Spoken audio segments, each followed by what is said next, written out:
with 3 snaps in a circle. At least that's what the men on books say. Yeah.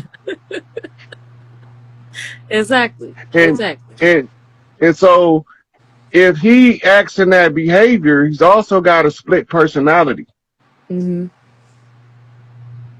Right? Because in the New Testament, he don't know if he's a man or a woman. And he don't know if he's a warrior or a priestess. Because the contradiction in the words read betrays the fact that there's the dual personality or either 2 different people at play in these words.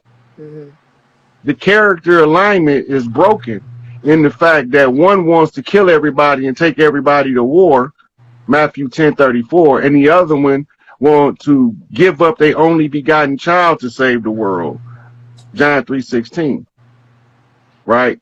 And the personality changed when they say they come into the Garden of Gethsemane to get you, and Peter, he tell all his soldiers, sell off your garments, buy up swords and knives.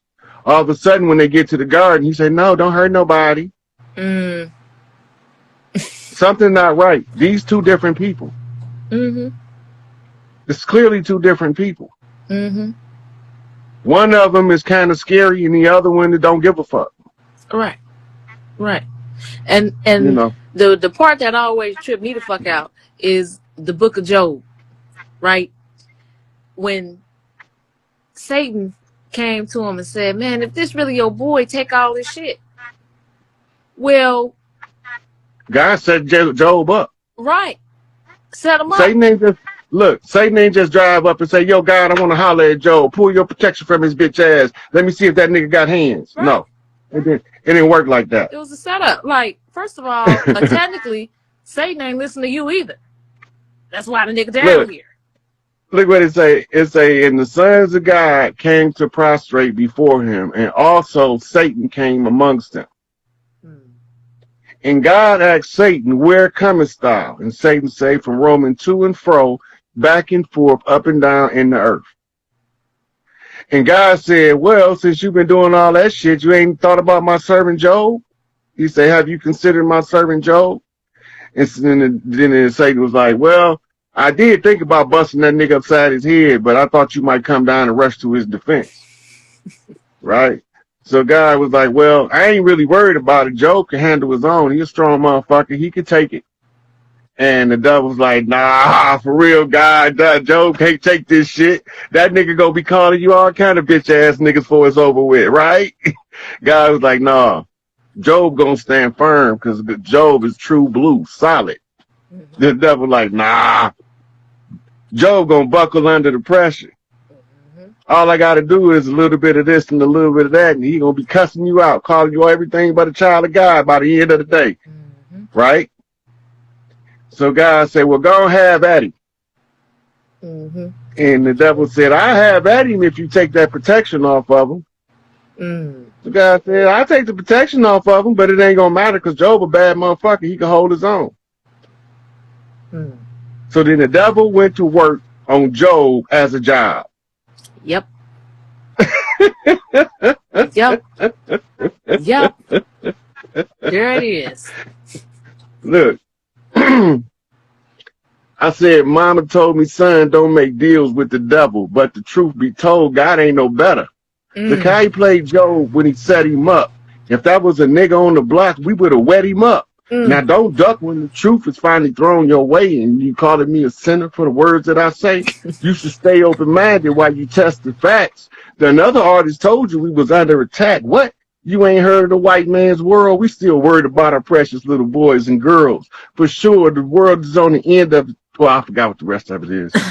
But that's some foul shit. It is. It is. It is. What do that say for the character of this biblical God? Right. Weak-minded. Led astray.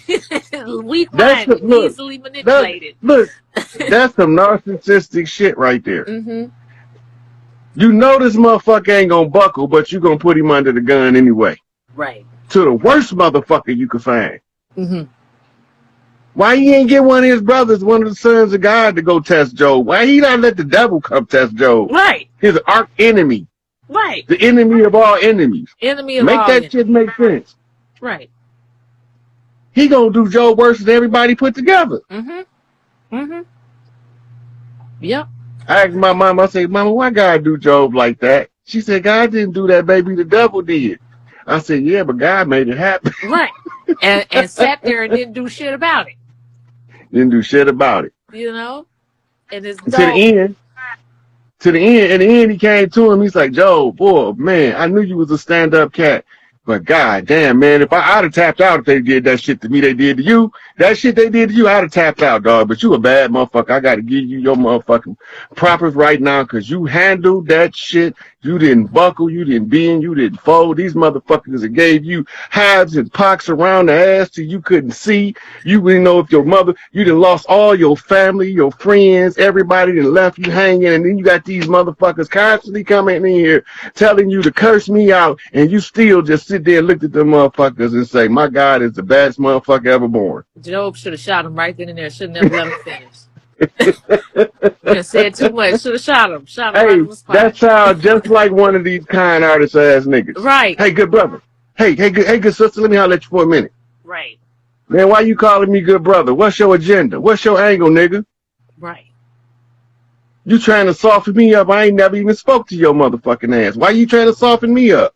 What you trying to get past? Right. Telling on yourself where you get here. Like what the fuck you want? Something. Yeah. Yep.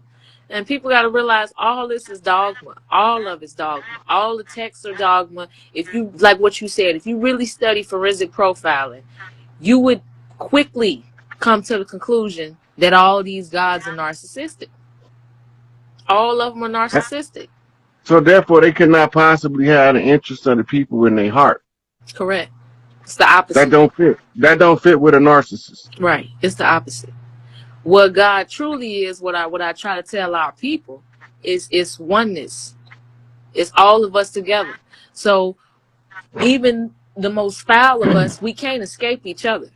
We all are one, whether we like it or not. So whether we agree with each other or not, I got to be here and deal with you anyway, because I'm going to have to deal with you one lifetime or another. We're going to have to deal with each other.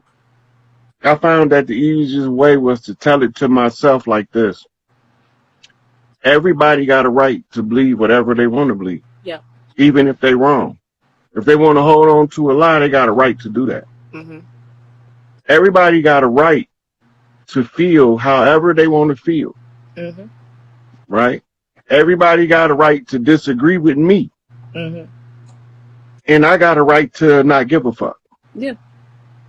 Right? Yeah. And I got a right to disagree with anything that a motherfucker trying to tell me. Right? And they got a right to not try to force their shit on me so that they can get it bust upside the head. Yeah. Because I'm not going to go launch an attack unless I've been attacked. I'm going to defend myself. Correct. Right? Yeah. So when I start studying what I'm telling myself, I start putting it into the way of the peaceful warrior scenario. Because it's a harder fight for me sometimes not to punch a motherfucker in the face when I want to. Yes. Yes. Than it is to actually punch them in the face. Right? So the internal conflict I gotta go through not to punch a motherfucker in the face. I can't fight them harder than that fight. They can't give me a harder fight than that. Yeah. Win, lose, or draw, they can't give me a harder fight than the fight that I have not punching them in the face. Right? Like, all us see our struggle. And when we see other people trying to help us to overcome the struggle, why do we attack them? Right. Doesn't make sense. Agent Smith syndrome. That means that the person that's doing the attacking is not as evolved as they think they is in relation to the understanding of our overall struggle. Because if they was, they would listen for the ability to join forces to overcome the obstacle than to fight with the ones who's most sincere about destroying this bullshit and getting my sisters their shit back. Right. Right? Now, some of us come in hostile because that's the nature of the species. Right. So just because you come in hostile don't mean there's no room in order to level out the playing field and see what's going on in front of us and face a common enemy. Right. Right? We call that coming in off a left bump. Right. Right? So if they come in hostile, my job now is to don't react, read it. So when Mama told me what she told me, it made me step back and say, what the fuck was I missing in this process while I was entertaining the low vibrational shit? Because, you know, I'm with the shits. Anytime. Right? So, but when Big Mama told me what she told me, right? So now I have to step back and see what is the message that she's giving me, that me being indulging in the shits keeping me from seeing. Then I start to see something. Right? Because the same way you come in is the same way you gotta go out. Yeah. Right? And you have to pass a similar scenery if you go in the same way out, but it's a different direction. Right? So when you read the signs, it's gonna tell you you're about to see three kings walking on the land. But if you only get stuck on what the signs say and not the destination is telling you, don't like the sign because it's it's on the top of the bridge instead on the side of the road. Right. It's okay. You don't have to like where the sign posted at. Just remember, the sign got the directions to get you to your destination. Right. That's all. You don't have to fall in love with the sign. You don't have to go rent a hotel and have a, you know, twist with the sign and none of that. Right. Just look at that motherfucker, get the message, and then catch your exit. Correct. Sometimes you stay on the road too long, you end up in somebody's lane, and then you get crushed. Right. You see? Correct. So you need to know where your exit at. Correct. Exactly. And the only way to know where your exit at is to always stay in your lane and read the signs as they coming by. Yep. That's the thing, y'all, is that, like, no matter what, like, if you listen to Rod, there was one live I think I heard you say, I'm trying to get everybody free, you know? And you wasn't just talking about us here on the land. You were talking about globally, too, with that one document. Yeah. This how we all gonna take our shit back. This not just here on this land. We're gonna get our shit back here, but I'm trying to tell y'all this is how we all take this shit back. You see what I'm saying? Because, say, for instance, you ask some more, right? Well, can you help my sister out in Russia? Can you help my brother out in Southeast Asia? Some of them don't know. Some of them don't even speak the language. Some of them don't understand that kind of legalese because it doesn't apply to them, or they haven't been exposed to that, right? But there are some documents, right? Like you got the United Nations Declaration of Indigenous Rights Act, right? Where they acknowledge Act 26. Y'all can seize all this shit up no matter what. So what the fuck you got to file paperwork for?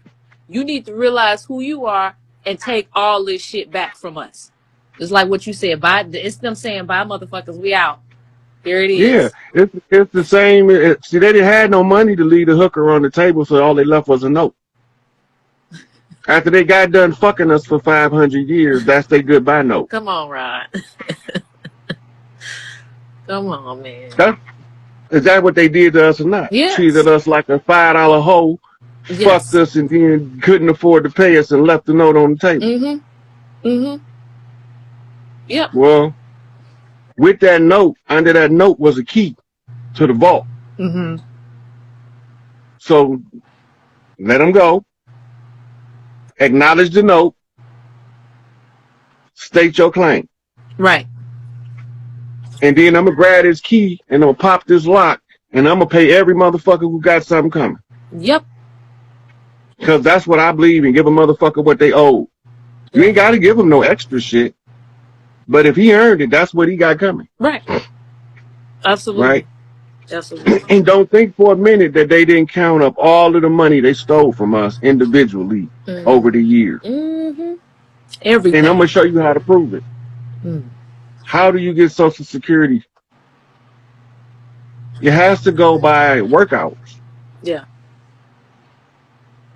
What you get paid an hour is a percentage of what they pay for you. What you getting paid in your hourly wages is the same as your people leaving you some money to get tokens in prison. Wow. They got the real money. Problem is they can't keep it. All they can do is borrow against it. And they can only borrow against it until we figure out that we can tell them, hey, motherfucker, stop borrowing against my goddamn money and get out of my house. Right. But if we don't know to tell them that, one of us have to figure it out. Only one of us. And once the one figure it out, he got to go on the campaign to educate the rest of them as to the discovery, the remedy, and the problem.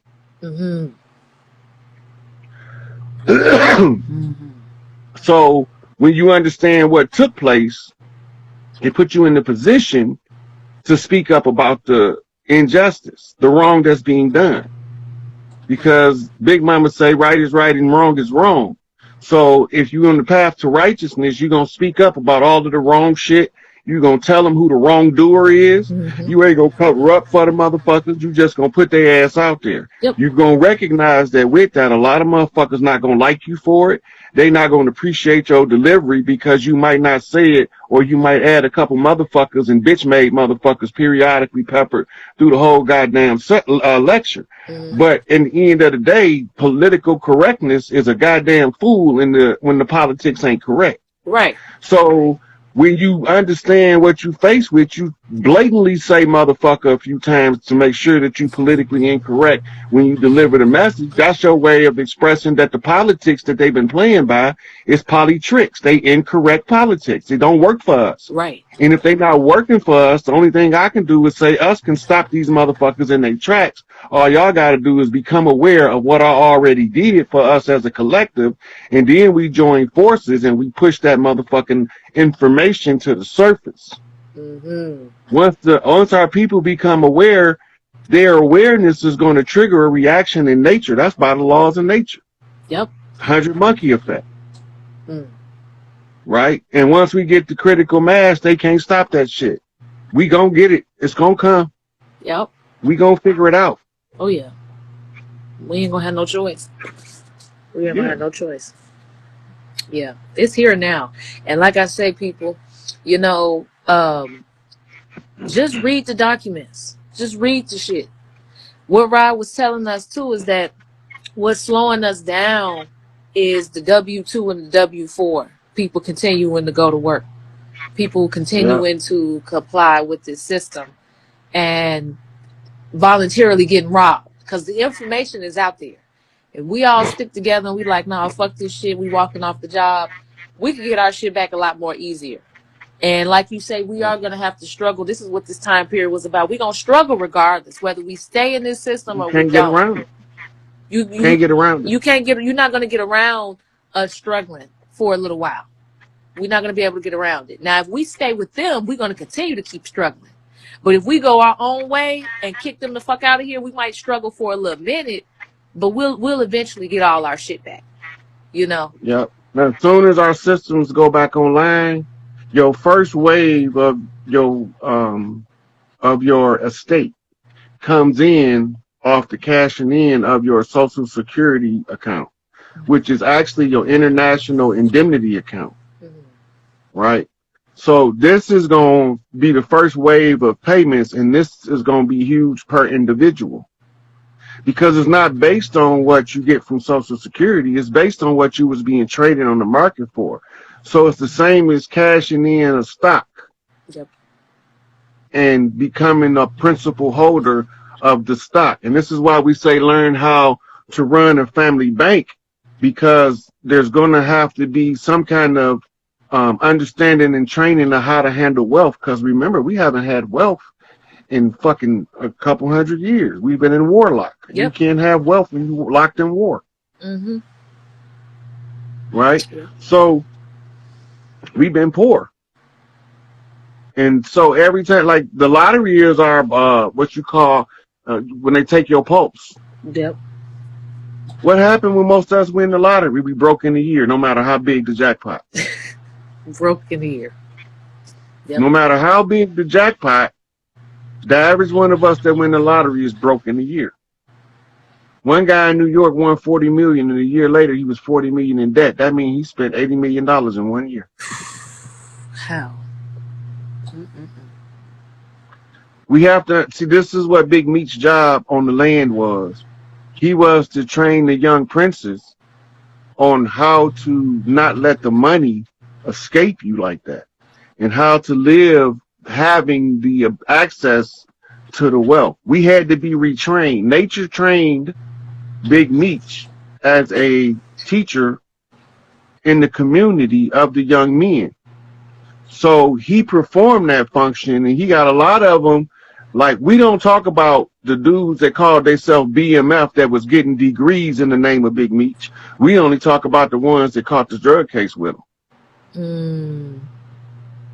We don't talk about the ones that went to go get their music career, like Jeezy, that he told to stay away from the drugs, and he insulated them by keeping them out of the inner circle because he knew he was going to be about something to his local community, and that Jeezy had a good heart and he was going to be able to do more change if he didn't get caught up in their bullshit. Right? When you see somebody with a gift, this is the law of the land. You don't allow them to squander their gift pursuant to the passions of the flesh. If they are willing to listen to you, even if you going wrong, you have to tell them what's right. Because some of us have to go the wrong way in order to be strong enough to keep the rest of us on the path to right. Yep. It's designed that way in this system. How they got us. So you got to do something, you know? You got to do something, you know? And it's crazy you say that, because I told our people recently, because I've been known to teach cryptocurrency and wealth. I told our people recently, I said, listen here. I don't give a fuck how many classes I sell y'all or what I have to teach you all. We will never be able to compete with BlackRock and Vanguard with what we have now. So we need me and Tupac got this bitch on lock. Yeah. I say, man, we'll never be able to compete with them with our little money. We could keep making money, sure, and it might be more than what we had, but these niggas are buying everything up. So the only thing that we really can do to get some kind of remedy is to walk away from this shit and fuck this capitalistic bullshit where we have to keep stepping on each other and our children have to be the sacrifice and have the short end of the stick. That shit is stupid. Enough got to be enough at some point. Some of us don't want to work no more. A lot of us don't want to fucking work no more. I don't give a fuck how much money we got. You know what? We shouldn't be working the way we've been working and being pimped the way we've been pimped. See, the system we under now is a slave system. The Emancipation Proclamation gave us what they call meritorious manumission on the land. Yeah. That's trustee status in the slave system, where the slaves that was held in private, which was actually POW camps, it was the reverse of a privatized prison system where they kept POWs. When we really look at what it was, they changed. They took Big Mama House hostage and called it the Big House. The Long House, where we used to use for living quarters. We had one for the men and one for the women. Right, at Big Mama House. They turned them into plantation houses. And they turned the plantations into prisons, to the Big Mama House into a plantation, a prison plantation. And start calling it the Big House. Because these settlements that they call plantations, those were family farms that belonged to the family that they said was the slave. They wasn't slaves, they was prisoners of war. They were erased from the census and reclassified under the Dawes Act. This is what happened to the people of the land. So the system, when he say Emancipation Proclamation, all he did was said that the property transferred. Because the emancipation is the transferring of the property from the private to the public domain. The result of that was to issue a meritorious manumission status to the ones who was 3/5 compromise. Right? Because they lost their identity and they lost their connection to the land. Once you become 5/5 realized, those connections automatically activate. You know who you are. You know who your people are. The hard part is getting them, your people, to remember who they are sufficiently enough for us to join forces across ideologies. They use the ideologies to divide us. Our culture was the sharing of ideology. Right. Whole tribes would emerge anew with members from various tribes of understanding the diversities in each one of their tribes, and they bring them together to form a whole new set of traditions and customs. That's forming a whole new tribe or clan, right? Extended family matrix, right? This goes back to what Noble Drew Ali was doing. When you understand international law and that none of us are barristers, right? And the only ones over here that can negotiate treaty, because when a Moorish citizen, a person that's under the Moorish Temple of Science, before the nationality cards got tied back into the government under Noble Drew Ali, you have to have somebody that represents you because they issued a warrant. A war rant. They declare war on you. Yep. Once they done that, your negotiator is the chief of the clan, who must be skilled in legalese in order to argue law with barristers. That's why you don't have no say on what go on in the court. They want you to have a barrister speak on your behalf. That's supposed to be your chief, because what they doing in there is negotiating the terms of a contract. They not negotiating your innocence and guilt like they tell the public. They negotiating whether you violated the economic standing of somebody else by your actions. All law is commercial. Yep. So it's a commercial transaction taking place. Noble Drew Ali was positioning it where the grand sheiks of all of the lodges would represent the local area for the organic people of the land. So this is why I say, when they say Noble Drew Ali false prophet, I turn my head and I go the other way. Right? Because they don't understand. Okay, so if he gave y'all the instructions, but somebody infiltrated, we can't be so prideful that we don't go back and trace for the infiltrator, because they can find them in the lodge. All of the ones we call dirty Moors, the Moors know who they are because they got the complaints in the lodges from the body. Yep. I got right. So when you have those step up that don't know no better, then they taking you back to the dogma portion. They got hit a card right here. Okay, somebody asked about the Matt D. Now I like Sharif Nine Feathers, right? He seems like an honorable guy, but the facts remain on the card. It says the individual identified and pictured on the reverse is a natural-born American national of the de jure United States of America and not a U.S. citizen. That's what it says. That's the first sentence on the back of this card. And the majority of the cards out there have that sentence flat out on the back of the card. So it's been infiltration. How are you a de jure citizen of the United States?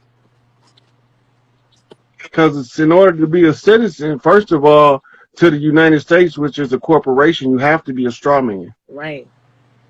The flesh and blood person can't be a citizen of a corporation because the corporation is a legally dead entity. Right? So this is why they say that their company is in the black. Right?